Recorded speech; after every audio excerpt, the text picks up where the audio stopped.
Muy buenas noches, mis queridos hermanos y queridos amigos. Volvemos a encontrarnos. Aquí estamos de nuevo. Vamos a estudiar Apocalipsis. Como todos los domingos y lunes, ayer fue domingo, vimos Apocalipsis, hoy es lunes, volvemos a Apocalipsis. Será el cuarto estudio de esta serie y bueno, vamos a ver qué es lo que el Señor quiere decirnos, quiere enseñarnos hoy. Vamos a hacer una oración en primer lugar, es lo primero, le vamos a pedir a Dios su dirección y nos ponemos. Señor, muchas gracias por darnos esta oportunidad de reunirnos en tu nombre y abrir tu palabra. Tú nos das la fuerza, la salud y también nos das, Señor, lo que necesitamos espiritualmente para poder estar trabajando en tu obra y todos nosotros somos parte de esa iglesia universal que tú tienes. Ese verdadero remanente de hijos que tienen hambre por tu palabra, que buscan hacer tu voluntad. Y por eso, Señor, venimos ahí cada día y lo hacemos en tu nombre y por eso te pedimos tu dirección. Háblanos porque necesitamos oír tu voz, necesitamos que tú, Señor, estés tratando con nosotros. Gracias, Señor, por el privilegio de ser hijos tuyos. Guíanos y enséñanos. Bendice a todos mis hermanos que van a escuchar este estudio. Te lo pedimos en el nombre de Jesús. Amén. Bien, pues volvemos a Apocalipsis. Ayer estábamos viendo, estamos en esta primera parte del estudio, un poco como una introducción, antes de entrar ya versículo por versículo, ir viendo ya toda una exégesis del libro. Estamos situándonos, estamos viendo cosas importantes, necesarias para poder venir a estudiar todo lo que es Apocalipsis. Recuerda que ayer estábamos terminando el estudio con una reflexión acerca del tiempo que tenemos, cómo disponemos nuestro tiempo. Ahí vamos a retomar hoy y vamos a continuar, vamos a avanzar un poquito más. Antes de que nos pongamos con el estudio, pues como de costumbre, déjame que mire en el chat en directo a los hermanos que han escrito algún saludo. Y tenemos ahí siempre a Miguel Torres. Ahí dice Miguel hoy el primero que saludó. Muy buenas noches, amado Pastor Víctor y hermanos en Cristo. Es una bendición volver a escuchar la enseñanza de la palabra de Dios. Y Benito también ha escrito buenas noches a todos mis hermanos. Y Juan Bermudo lo tenemos por ahí, que también saludó. Dice Juan, buenas noches mis hermanos Víctor y todos, que la gracia y la paz de nuestro Señor Jesús estén en vuestros corazones. Ana Rita dice que Dios os bendiga siempre a todos. Y Paco y Rosario han escrito buenas noches a todos, muchas bendiciones. Beatriz acaba de entrar su mensaje, dice buenas noches, querido pastor y queridos hermanos, Dios nos ayude a comprender su palabra, un abrazo, os amo en el Señor. Bien, esos son los mensajes que tengo hasta este instante. Veo que hay más hermanos conectados y algunos escriben. Mira, acaba de entrar el mensaje de Carmen, por los pelos, porque ya no iba a leer más, pero bueno, por ser Carmen. Otra noche más unidos por la palabra del Espíritu Santo. Cuídese, pastor, con sus alergias estacionales o resfriados. Tome infusión infusión santa, hecha con mucho cariño por Belén. Está bien, gracias. Es que llevo días resfriado. Me resfrié un poco con los cambios de tiempo y eso, pero bueno, bien, nada preocupante. Y Jesús Pérez dice buenas tardes, saludos desde Perú. Pues bienvenido Jesús, creo que es la primera vez que veo un mensaje tuyo por aquí, así que me alegro de poder saludarte y bienvenido. Bien, vamos al estudio. Hay más hermanos que están escribiendo, pero ya vamos a aprovechar el tiempo. Vamos a retomar la idea donde estábamos ayer hablando. Ayer estábamos diciendo a qué dedicas tu tiempo, en qué inviertes tu tiempo. Y bueno, hacíamos una división del día. Si dividimos el día en 8 horas para dormir, 8 horas para trabajar, solo nos quedan 8 horas, de las cuales ya perdemos también mucho tiempo en temas de aseo personal, en desplazamientos, en tratar asuntos, ¿no? Que también tenemos que estar ahí, obligaciones y cosas. Y los creyentes muchas veces dejamos las cosas de Dios como en último lugar. Es como el tiempo que me sobre, pues ya lo dedico para Dios.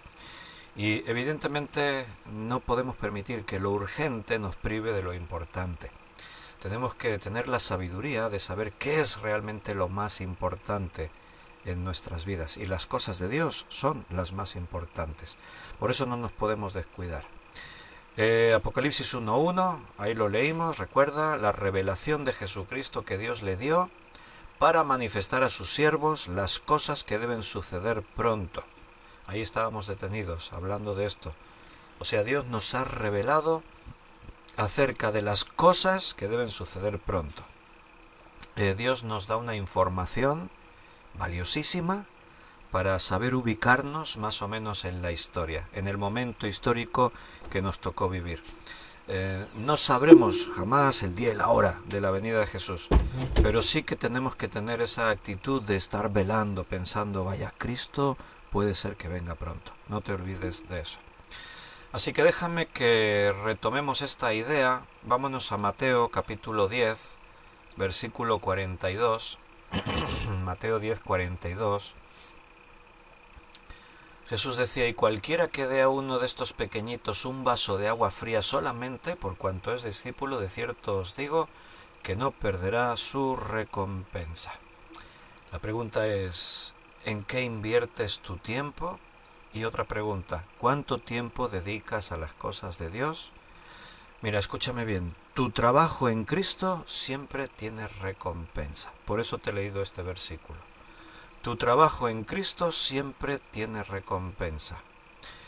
Uno diría, yo estoy dispuesto a hacer por Jesús lo que sea, pero después no estamos dispuestos a hacer cosas por los hermanos, a tener tiempo con los hermanos, a visitar a los que lo necesitan, a compartir algunos momentos con ellos.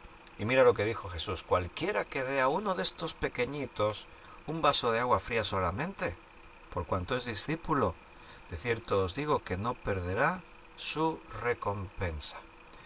En los versículos anteriores dice, el que a vosotros recibe, a mí me recibe.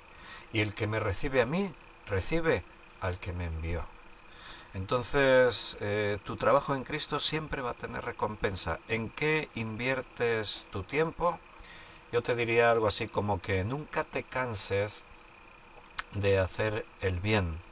Nunca te canses de estar haciendo cosas por tus hermanos, por los demás, por invertir en las necesidades de otros. Mira también lo que dice Primera de Corintios 15, 58.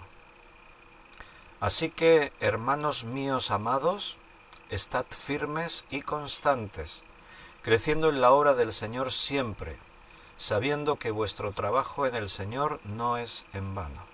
Creciendo siempre en el Señor. Siempre firmes y constantes, dice ahí. No desmayes, no dejes que la pereza te domine. No permitas que la rutina te lleve al desánimo, a descuidarte. Yo siempre felicito a mis hermanos que están ahí día tras día. Claro, algún día yo veo que me falta por ahí algún hermano y ya me preocupo. ¿Cómo estará este que veo siempre y hoy no está, no? Y siempre os he dicho que a mí me bendecís ver vuestra constancia y perseverancia de estar ahí día tras día. Bueno, pues a mí me inspira a seguir adelante, seguir esforzándome, trabajando y siempre el trabajar para el Señor implica esfuerzo, porque no siempre nuestro ánimo está a la misma altura. Por eso Pablo decía a los corintios, estad firmes y constantes, creciendo en la obra del Señor siempre. Sabiendo, tiene que ver con el conocimiento que tienes, no tanto con la motivación basada en los sentimientos. Las emociones, cuando estás bien vas a seguir ahí trabajando duro, pero cuando te desanimas, ya te aburres, ya lo tirarías todo por la borda. Y no, tienes que saber que tu trabajo en el Señor nunca es en vano. Siempre va a repercutir en algo y siempre va a tener recompensa. Así que adelante. Bien. Cuando dice ahí Apocalipsis 1.1, las cosas que deben suceder pronto, vamos a situarnos un poco así en ese momento histórico, porque Dios ha revelado en su palabra muchas de esas cosas que tuvieron que ir sucediendo, cosas que tenían que ir ocurriendo. Antes de Apocalipsis, tenemos un libro en la Biblia al que vamos a ir una y otra vez en este estudio de Apocalipsis, que es el libro de Daniel.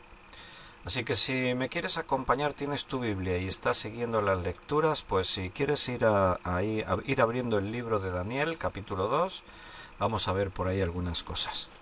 Dios les reveló a Daniel 2600 años atrás, Él les reveló los gobiernos que iban a ocurrir, el orden de los gobiernos que iban a venir desde ese momento en el que Daniel escribe hasta el momento en el que aparece Cristo en la historia, y una parte de la revelación que Dios le dio a Daniel tenía que ver con los últimos tiempos, los tiempos del Apocalipsis.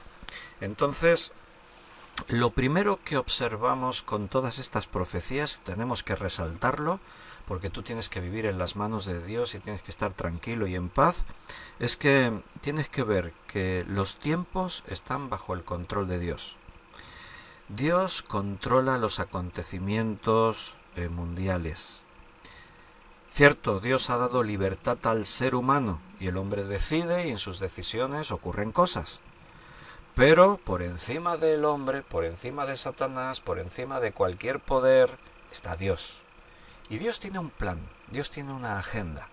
Entonces Dios tiene el control de todo lo que ocurre en el presente porque Él conoce el futuro y ha establecido cosas.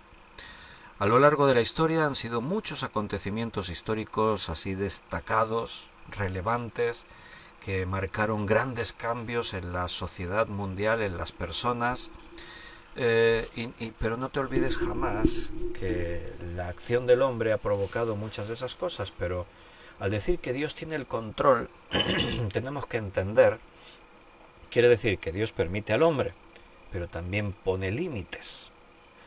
El hombre, con la invención de las bombas atómicas, del poder nuclear, adquirió la fuerza suficiente para poder destruir este planeta. El ser humano tiene poder para destruir la raza humana. Ha habido, y los hay, momentos críticos, tensos, en los que parecía que podía ser ya el fin de la humanidad. En la década de los 80, de los años 80, yo me acuerdo cuando España entró en la OTAN, que había muchos grupos políticos que se oponían a que España entrase en la OTAN. Era la época de la Guerra Fría entre la OTAN, Estados Unidos, y el Pacto de Varsovia, la URSS. Había gran tensión, siempre había una tensión tremenda, por eso se le llamó Guerra Fría. La carrera armamentística parecía que no tenía límite. O sea, ambos bloques no paraban de construir nuevos misiles con cabezas nucleares. Los distribuían por todo su territorio. Cada vez querían construir el misil más poderoso, que tuviese el alcance mayor para llegar a territorio enemigo y poder tener de esa manera esa amenaza que limitase también a la vez el poder que tenía el contrincante. Entonces llegó un momento en el que había tantos misiles nucleares en el planeta que llegaron a decir que la Tierra podría ser destruida unas cuantas veces de tanto poder nuclear que había, porque parece que no tenía límite esa carrera armamentística. Entonces hubo momentos muy tensos en los que la guerra podía haber estallado. Claro, ambos bloques sabían que si estallaba una guerra nuclear no iba a haber ningún vencedor. El mundo iba a ser devastado. De ahí que había un freno, por un lado, decir, cuidado, no empecemos algo que será irreparable, pero por otro lado existía el miedo de que si los enemigos disparan primero, sí o sí no tendremos ninguna opción. Así que había una situación muy, muy tensa. Era como, yo tengo más armas que tú, como una guerra fría, un medio disusorio a la hora de decir, no te atrevas a disparar porque mira, nosotros también tenemos como tú o más. Pero la tensión existía y había personas que estaban al frente de apretar un botón. Y tú sabes que donde hay personas que pueden apretar un botón, ahí puede pasar cualquier cosa. porque hay bien fanáticos y hay gente que no tiene 2 tornillos aquí dentro de la cabeza. Así que hubo momentos muy tensos, que la guerra estuvo a segundos de ser iniciada. Estuvimos a segundos de que se lanzaran misiles nucleares. Pero no ocurrió. ¿Por qué? Siempre ocurrió algo en el último momento que impidió. Humanamente hablando dices, por los pelos casi que no sé qué, pero como cristiano yo leo Apocalipsis, leo Daniel, leo los profetas, leo el Nuevo Testamento, leo y veo que Dios tiene el control de los tiempos. Y simplemente te puedo asegurar que no estoy en una guerra nuclear irreparable, con daños irreparables, porque no era el tiempo, no era el momento. Dios controla los tiempos. Entonces, el libro de Daniel es una revelación acerca de, por un lado, los gobiernos que iba a haber en el mundo después del babilónico, y también hay muchos detalles que tienen que ver con los tiempos del fin. Así que vamos a leer en Daniel capítulo 2, versículo 20 al 22. Y Daniel habló y dijo, sea bendito el nombre de Dios, de siglos en siglos, porque suyos son el poder y la sabiduría. Y escucha bien lo que dice ahí, Daniel 2:21. Él, Dios, muda los tiempos y las edades, quita reyes y pone reyes, da la sabiduría a los sabios y la ciencia a los entendidos. Él revela lo profundo y lo escondido, conoce lo que está en tinieblas y con él mora la luz. Y después de leer estos versículos, si tenías inquietud por qué pasará en el mundo con la guerra israelí-palestina y qué pasará con las amenazas de Putin siempre en la guerra de Ucrania, advirtiendo a Europa, a Estados Unidos de que no intervengan porque puede disparar armas nucleares, y si estás preocupado por el conflicto entre la India y Pakistán y no sé cuántas cosas más, bueno, estate tranquilo. ¿Lo has leído? Dios tiene el control de lo que ocurre en el mundo.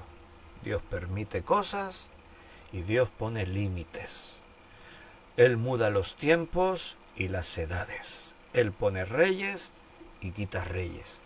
Mira, los gobernantes en este mundo creen que están ahí, que tienen todo bajo control. Ellos creen que tienen el poder, pero lo creen porque son ignorantes de lo que dice la Biblia. O sea, Dios conoce a cada uno, sabe sus intenciones, y Dios va a dar libertad hasta que Él quiere. En el momento en el que Él trata de cambiar algo, lo va a cambiar porque Él es soberano, Él sabe todas las cosas. Entonces, estas palabras se las dice Dios a Nabucodonosor. Nabucodonosor ha tenido un sueño. Ha soñado con una estatua y está perturbado porque sabe que ese sueño no es normal así como todas las noches, sino que este sueño significa algo, él sabe. Y está preocupado y está perturbado porque no sabe qué significa. De hecho, ni siquiera se acuerda bien todo lo que soñó, y está preocupado porque en ese sueño ahí hay un significado especial. Entonces él busca entre todos sus adivinos, hay muchos adivinos allí en Babilonia, y entonces él busca de que le interpreten, le revelen y le interpreten el sueño. Nabucodonosor es listo y sabe que en el fondo mucho de sus creencias es superstición. Y lo demuestra cuando habla con los adivinos. Les dice, yo no os voy a revelar el sueño. Si sois adivinos y tenéis la interpretación, también tenéis que saber lo que yo he soñado. Bueno, ¿no? O sea, muy bien, ¿no? ¿Por qué? Porque si yo presumo de que soy adivino y tengo la revelación, demuéstralo. Demuéstralo sin que yo te revele el sueño, tú ya debes saberlo, ¿no? Es como el chiste aquel que contaban, que uno contrató a un vidente de estos y entonces lo estaba en su casa esperando. Y entonces, no, perdón, era él iba a la casa del vidente, ¿no? Del adivino, quería que le echase las cartas, le adivinase el futuro. Y entonces él va y llama a la puerta, pom, pom, pom, y dentro se oye la voz del adivino que estaba dentro y dice, ¿quién es? Y dice este que está afuera, pues vaya adivino, si no sabe quién soy, ¿no? Bueno, chiste malo, pero que ilustra lo que te estoy diciendo. Si eres adivino, deberías saber quién está llamando a la puerta, ¿no? Es lo que éste se imaginó. Si tú puedes interpretar mi sueño, bueno, pues tienes que saber qué he soñado sin que yo te lo revele. ¿Y qué pasó? Pues que ningún adivino en toda Babilonia podía saber esto. Nadie sabía nada de lo que Nabucodonosor había soñado. Así que ahí había un problema. Dice en el versículo 26 y 27, respondió el rey y dijo a Daniel, al cual llamaban Belsasar, ¿podrás tú hacerme conocer el sueño que vi y su interpretación? ¿Podrá? Daniel respondió delante del rey diciendo, el misterio que el rey demanda, ni sabios, ni astrólogos, ni magos, ni adivinos lo pueden revelar al rey. Nadie lo sabe. ¿Cómo puedo saber lo que tú has soñado esta noche? Y yo qué sé, ¿quién sabe? Nadie puede saberlo. Te llames mago, sabio, astrólogo, adivino, ahí Daniel dice eso. Bueno, Nabucodonosor había dicho que si no le revelaban el sueño, mandaría matar a todos los sabios, astrólogos, adivinos que había ahí en Babilonia. Pero ¿qué dice Daniel? Versículo 28. Pero hay un Dios en los cielos, el cual revela los misterios. Y él ha hecho saber al rey Nabucodonosor, escucha lo que dice ahí, lo que ha de acontecer en los postreros días. O sea, Dios te ha revelado lo que ha de acontecer. Como Dios ya sabe lo que va a ocurrir, Él dice, mira, va a ocurrir eso, así que eso ocurrirá. Si Dios lo dice, ocurrirá. Y entonces Nabucodonosor está ahí escuchando atentamente a Daniel y Daniel le dice, bueno, intrigado Nabucodonosor, ¿será verdad lo que me dice este? Ningún adivino en toda Babilonia pudo decirme. Bueno, dice Daniel, he aquí tu sueño, el final del versículo 28. He aquí tu sueño y las visiones que has tenido en tu cama. Estando tú, oh rey, en tu cama, te vinieron pensamientos por saber lo que había de ser en lo porvenir. Y el que revela los misterios te mostró lo que ha de ser. Y a mí me ha sido revelado este misterio. No porque en mí haya más sabiduría que todos los vivientes. Bueno, ahí aprende humildad de Daniel. El domingo estábamos predicando sobre el orgullo. Cualquiera se habría atribuido méritos. Bueno, yo he tenido la revelación, yo sé interpretar, yo. Pero Daniel, lo primero que hace, antes de que te diga nada, tienes que saber algo. Yo no sé nada. Lo que sé es lo que Dios me ha revelado. Y a mí me ha sido revelado ese misterio. No porque en mí haya más sabiduría que en todos los vivientes, sino para que se dé a conocer al rey la interpretación y para que entiendas los pensamientos de tu corazón. Daniel se quita todo el mérito y lo pone en Dios. Dios es quien sabe, yo no sé nada, Él me lo ha revelado a mí.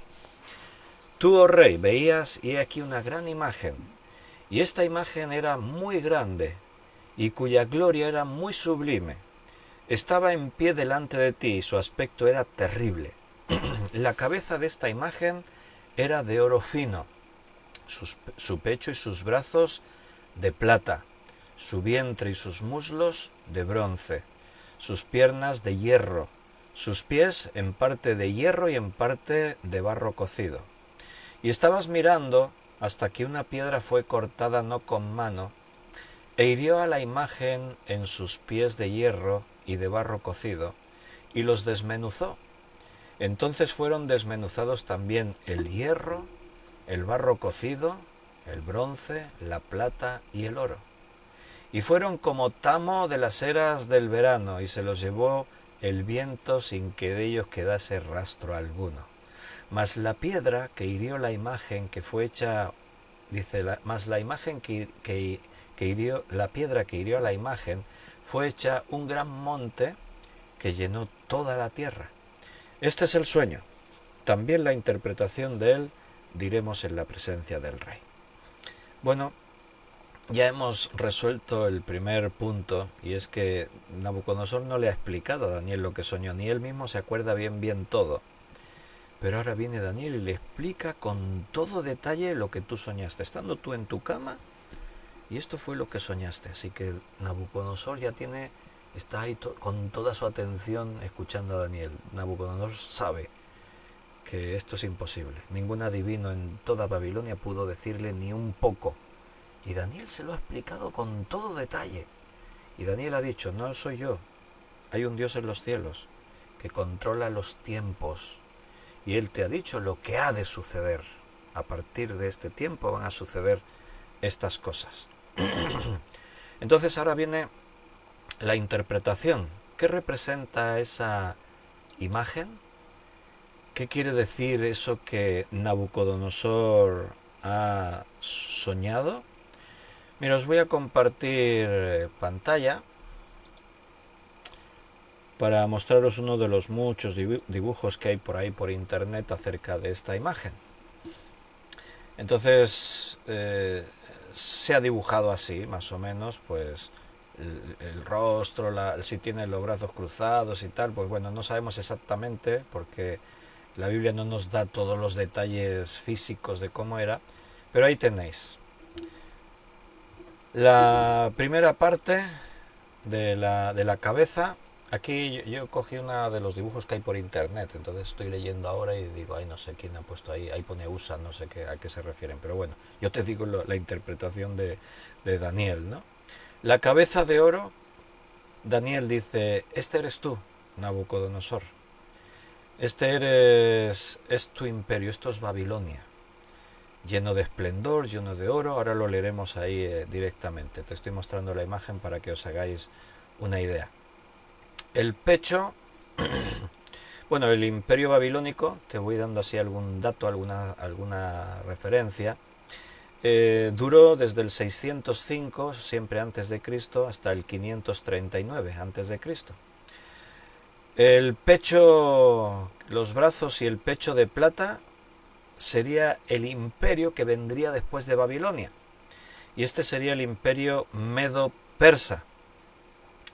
Y el imperio medo-persa duró desde el 539 al 331 antes de Cristo. Lo que sería el vientre y los muslos de bronce, esto fue el imperio griego, que se prolongó desde el 331 al 168 antes de Cristo.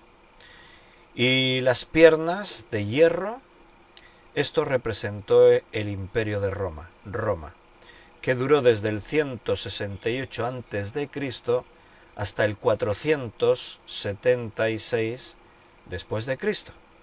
Y en la estatua se menciona, la quinta parte de la estatua hablaba de los pies, en parte de barro y en parte de hierro. Y ese imperio es el que todavía está por cumplirse. Los otros 4 ya se cumplieron. Babilonia estaba en curso cuando Daniel le explica a Nabucodonosor. Y los otros 3 imperios ni tenían idea de lo que ocurriría porque eso era el futuro. Pero eso ya ocurrió. Entonces, para Nabucodonosor, para Daniel, hablar del futuro era algo incierto. ¿Cómo podemos saber? ¿Cómo saber lo que ahí va a ocurrir, verdad? Bueno, no tenemos ni idea. Ellos estaban ahí pues como ¿y esto qué pasará y qué ocurrirá ahí? Y no sabían bien. Pero, claro, para nosotros eso ya ocurrió. Entonces podemos mirar para atrás en el tiempo y decir, vaya, lo que dijo Daniel se cumplió al pie de la letra. Nabucodonosor podía dudar y decir, bueno, no sé si se cumplirá o no se cumplirá. Pero nosotros miramos para atrás y decimos, se cumplió. Y se cumplió exactamente como ahí dijo. Así que piensa una cosa. Si se cumplieron esos 3 imperios que en ese momento eran desconocidos porque aún no había ocurrido, ¿qué nos haría pensar que ese último imperio, que todavía no ocurrió, describe los tiempos últimos del fin, qué impediría que eso se cumpla? Después de Nabucodonosor vino el imperio medo-persa. Y nosotros miramos para atrás y ahora podríamos hablaremos más de esto. Ahora solo te estoy apuntando así la idea de que Dios controla los tiempos, ¿vale? Porque dentro de la profecía de Daniel él ve unas bestias, y esas bestias que él vio se complementan con esta visión, porque está también, al ver esas bestias, también está viendo el mismo significado de esos imperios que venían detrás de él. Y las bestias, según la bestia que él estaba viendo, el oso, en fin, ya lo veremos, ahora no me extiendo por ahí, pero representaban características de esos imperios. Así que en la profecía de Daniel quedó bien claro los imperios que vendrían detrás de él. Mira cómo lo vamos a leerlo aquí en Daniel 2,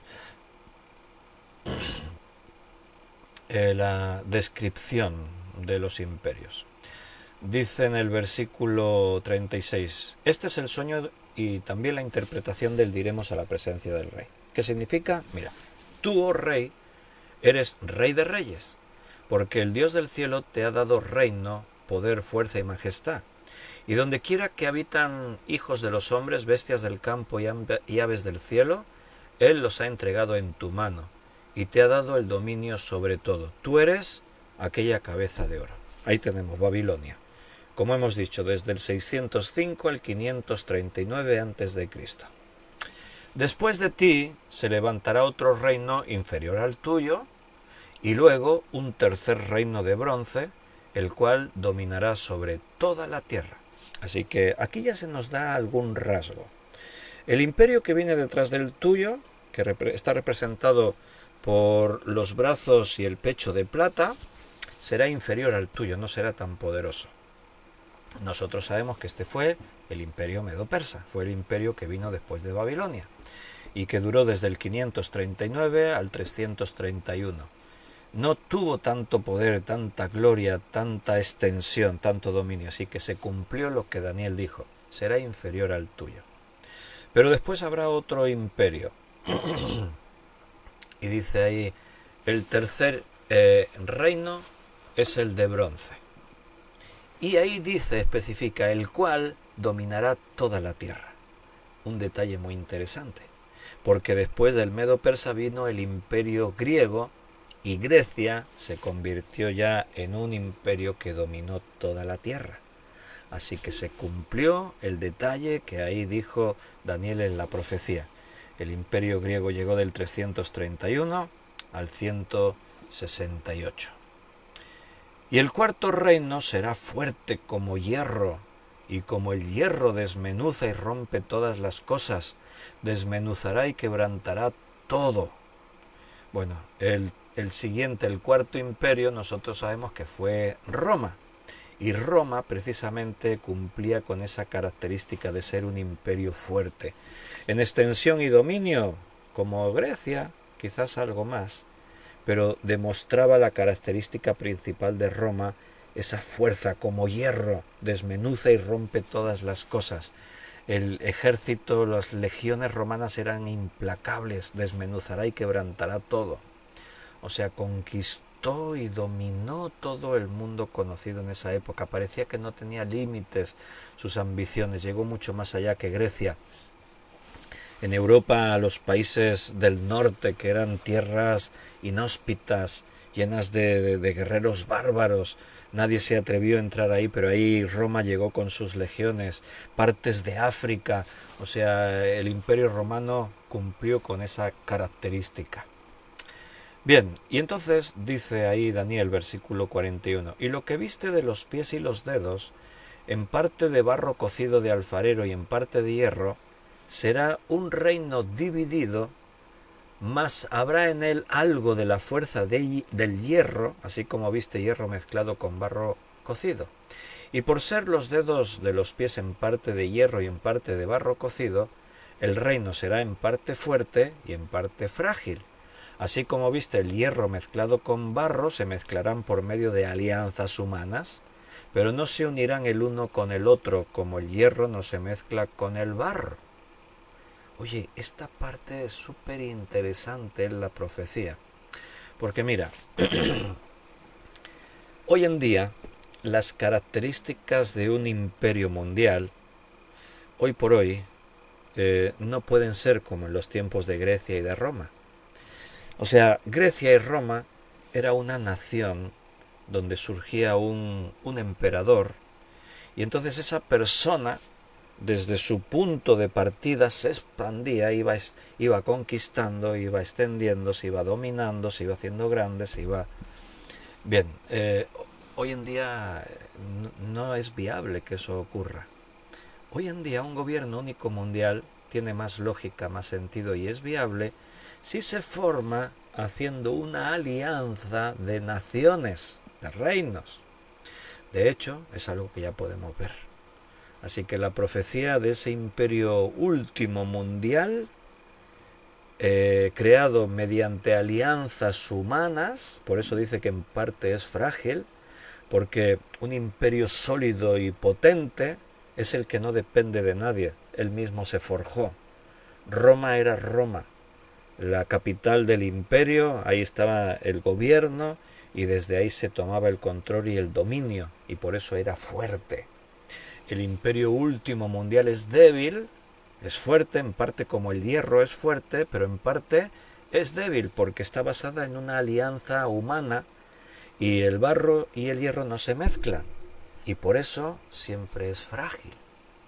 Qué interesante que Daniel viese eso hace más de 2600 años atrás. Es como si él hubiese visto el panorama mundial. Este es un tiempo de alianzas. Hemos hablado de la OTAN, hemos hablado del Pacto de Varsovia, este ya se disolvió, la URSS quedó disuelta, aunque sigue habiendo alianzas ahí entre algunas naciones con esa ideología. Pero se creó la Unión Europea. La Unión Europea, cuando la Unión Europea se creó y se dio forma, los conocedores de la Biblia se entusiasmaron. Dijeron, vaya, está ocurriendo algo de lo que dijo Daniel, porque esas alianzas de gobiernos con gobiernos, y precisamente en Europa, que es donde surgirá ese gobierno único mundial, en esta área del Mediterráneo, a esas cosas las vamos a ir viendo en Apocalipsis, ¿no? Entonces, pues esto entusiasmó a muchos teólogos y conocedores de la Escritura, porque estamos en esos tiempos de alianzas mundiales que llevarán, de una forma u otra, llevarán a esa alianza última, mundial, formada por 10 naciones principales. No quiere decir que el número esté cerrado solo a 10. Las 10 naciones que serán poderosas y tomarán esa iniciativa, harán esa coalición, que crearán un dominio al que someterán a todo el mundo. Siempre hemos estado observando el panorama mundial. ¿Qué 10 naciones podrían ser esas? Y siempre estamos ahí barajando posibilidades, ¿no? Si se alían estas naciones y estas, si se alían estos con estos, si se alían... Bueno, no sabemos bien. A día de hoy aún no se puede decir. Se han dado muchas ideas y cualquiera podría ser válida, pero no podemos asegurar nada porque aún no se ha descubierto ese punto de iniciativa en el que ya se le esté dando forma a ese gobierno. Lo que sí que ha ocurrido, y eso es muy interesante poderlo contemplar, es que barajar un gobierno único mundial se baraja en diferentes ámbitos de la política y la sociedad humana. Porque hoy por hoy el mundo, la humanidad, enfrenta graves amenazas. Y cuando hay amenazas graves, los pueblos se unen en contra de esas amenazas. Entonces hay amenazas que antes no existieron y hoy existen, y eso da lugar a hablar de esa búsqueda de alianzas y soluciones para problemas que se nos vienen encima y que parece que no tienen solución. Uno de esos grandes problemas a los que la humanidad se enfrenta es a todo lo derivado del cambio climático, las amenazas climáticas. Es una evidencia, ya no es Al Gore, o son personajes que hace unos años atrás hablaban y lo ponían todo muy negro y llamaban a tomar soluciones porque se nos venía encima cambios en el clima dramáticos para la humanidad, y había un sector de la ciencia que estaba a favor, otros decían que no, que estaban en contra y que era todo muy exagerado. Pero hoy por hoy la verdad es que hay pocos científicos que se atrevan a decir que la evidencia de que el clima está cambiando y que esto provoca situaciones inéditas que antes no ocurrían es una evidencia, lo tenemos ante nuestros ojos. El clima cambia y parece, todo apunta que los cambios van a ser dramáticos, no dentro de 50 años, no, ya, a las puertas, en los próximos años. Estamos en un momento crítico. Dicen que hemos llegado a ese punto de no retorno. Estamos en momentos muy delicados. Y esto ha dado lugar a tratar de encontrar soluciones a nivel global. Una nación no puede encontrar una solución. Una nación no puede decir, vamos a eliminar todas las emisiones de gases tóxicos a la atmósfera. No, porque aunque una nación lo haga y las otras no, no ha conseguido nada. ¿Qué ha conseguido esta? Salir perjudicada. Vivimos en un globalismo también económico. Entonces una nación no puede tomar iniciativas drásticas por su cuenta. ¿Por qué? Porque sería su ruina. Si una nación dice, hay una situación desesperada, tenemos que tomar medidas desesperadas. Vamos a hacer esto. Pero si no lo hacen sus vecinos, esos vecinos son competidores suyos y quiere decir que ellos económicamente se arruinarán mientras los otros crecerán. Entonces nadie está dispuesto a mover un dedo. ¿Por qué? Porque no se puede.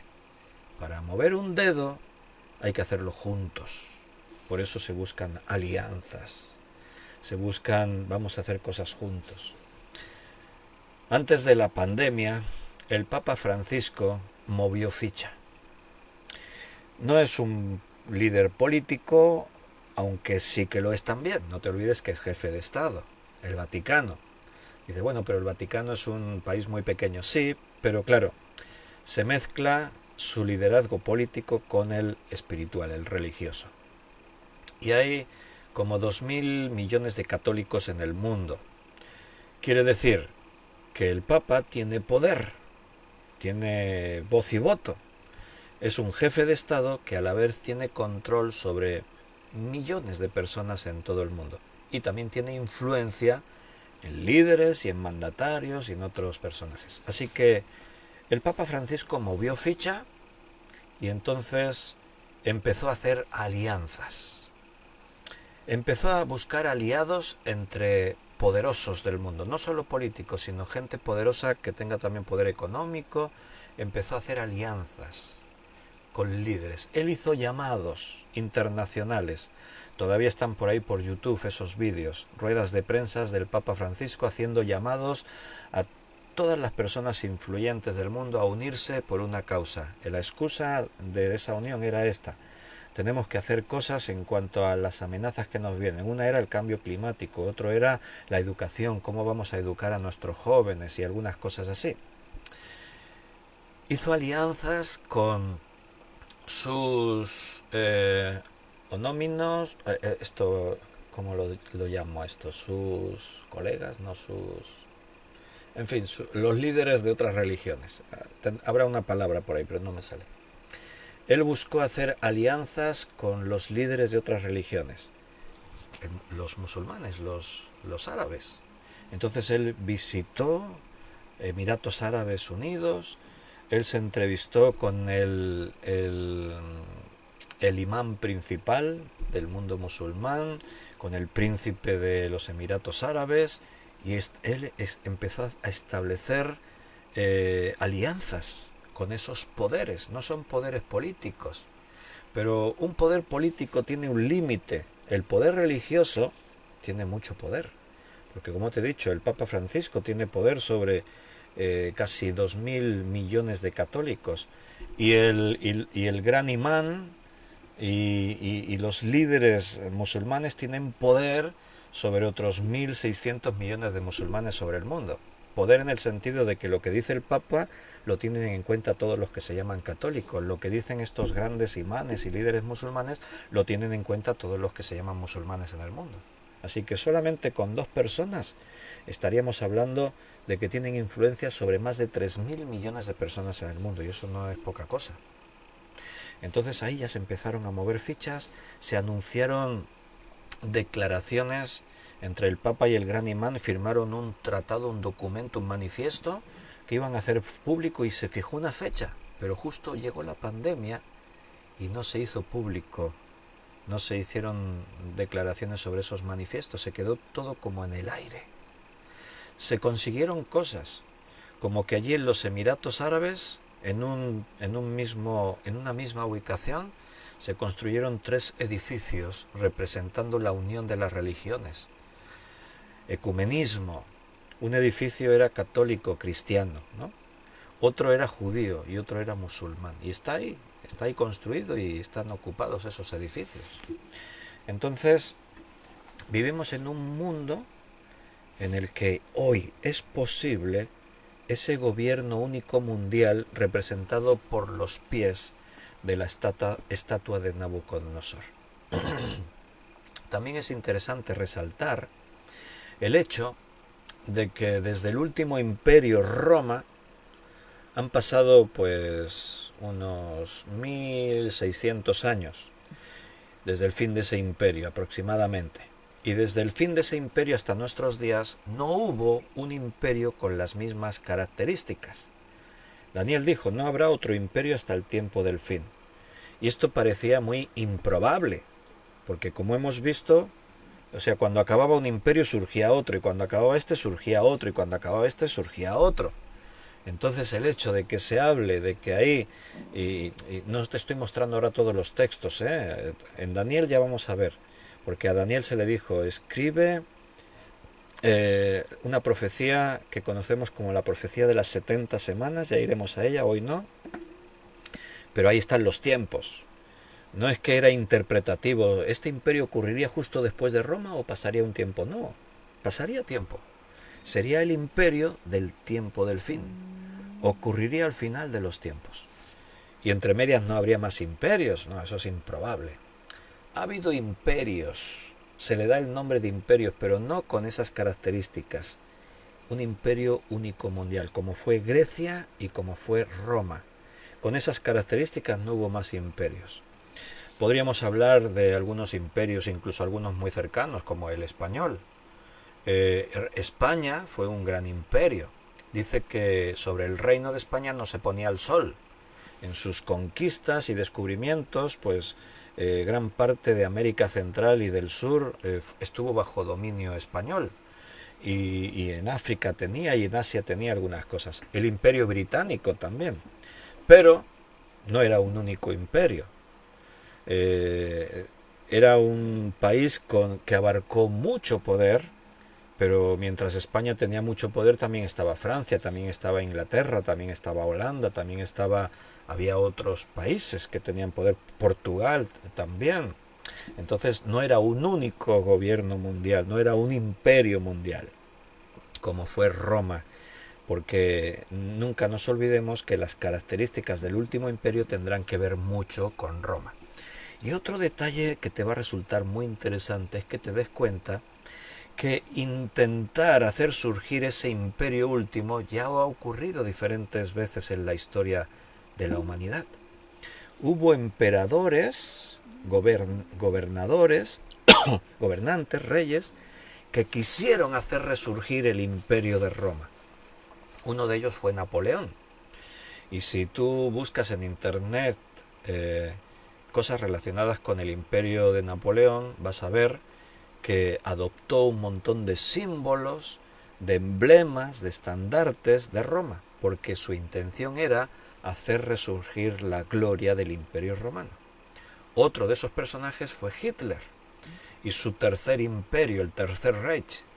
Igualmente Hitler quiso hacer resurgir la gloria de Roma. Y dentro de su ejército igualmente había un montón de símbolos, estandartes y cosas que recordaban a Roma y trataban de hacer que Roma volviera a tener su esplendor. Pero ni Napoleón ni Hitler lo consiguieron. Y cuidado, podían haberlo conseguido. La Alemania nazi, tú dices, bueno, lógicamente no podía ganar contra todo el mundo. Bueno, no era bien todo el mundo, recuerda.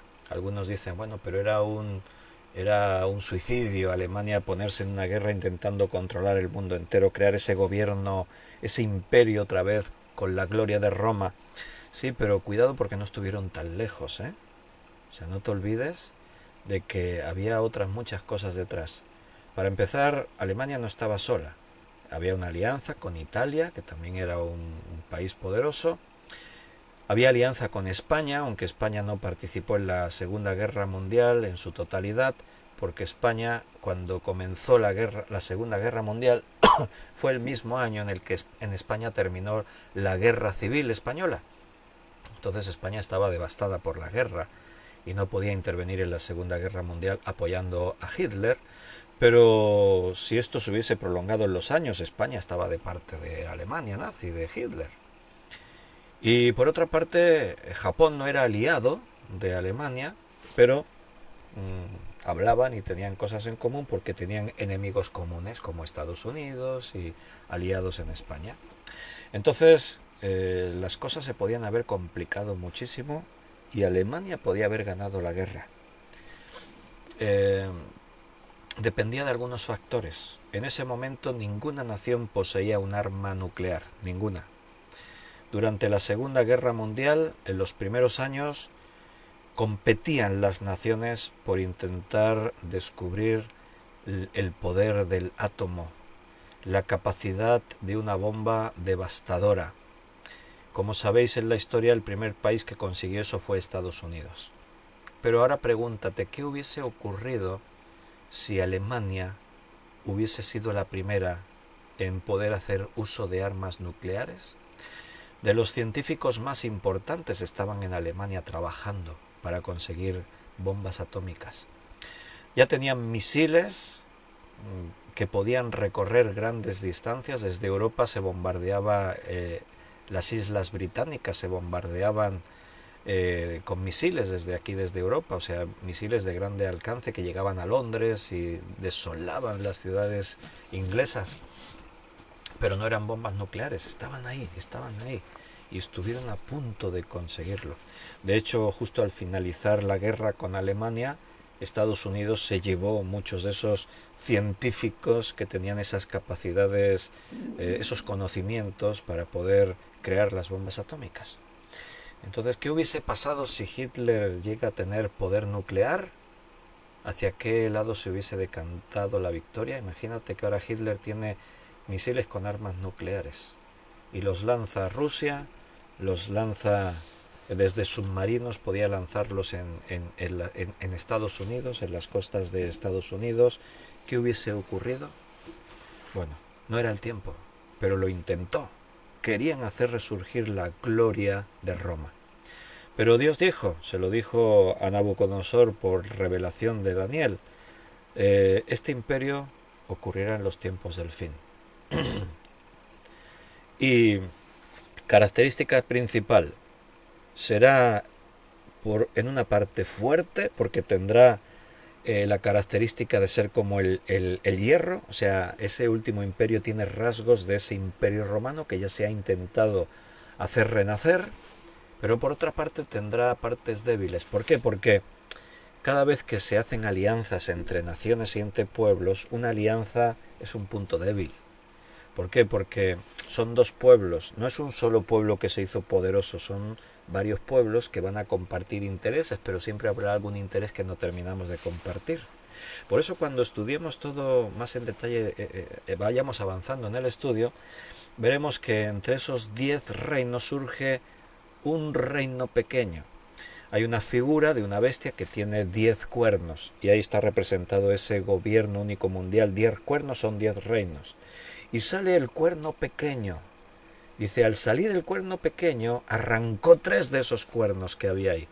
O sea, parece que todo empieza con una alianza de esos 10 reinos, pero inmediatamente surge el cuerno pequeño, que es el anticristo, o la bestia, como dice Apocalipsis. Y cuando surge, no surge así en una unidad de los 10 reinos todos de acuerdo, sino que surge un poco con diferencias, y eso provoca que 3 cuernos sean arrancados. O sea, como que había 3 reinos que no estaban de acuerdo, que el cuerno pequeño, un hombre, asumiese todo el poder y el mando sobre las 10 naciones. Lo que dice ahí Daniel, en parte débil. Cuando hay alianzas hay debilidad. ¿Quién manda? Mando yo, no yo soy más que tú, vamos a imponer lo que yo creo, no yo creo lo mío.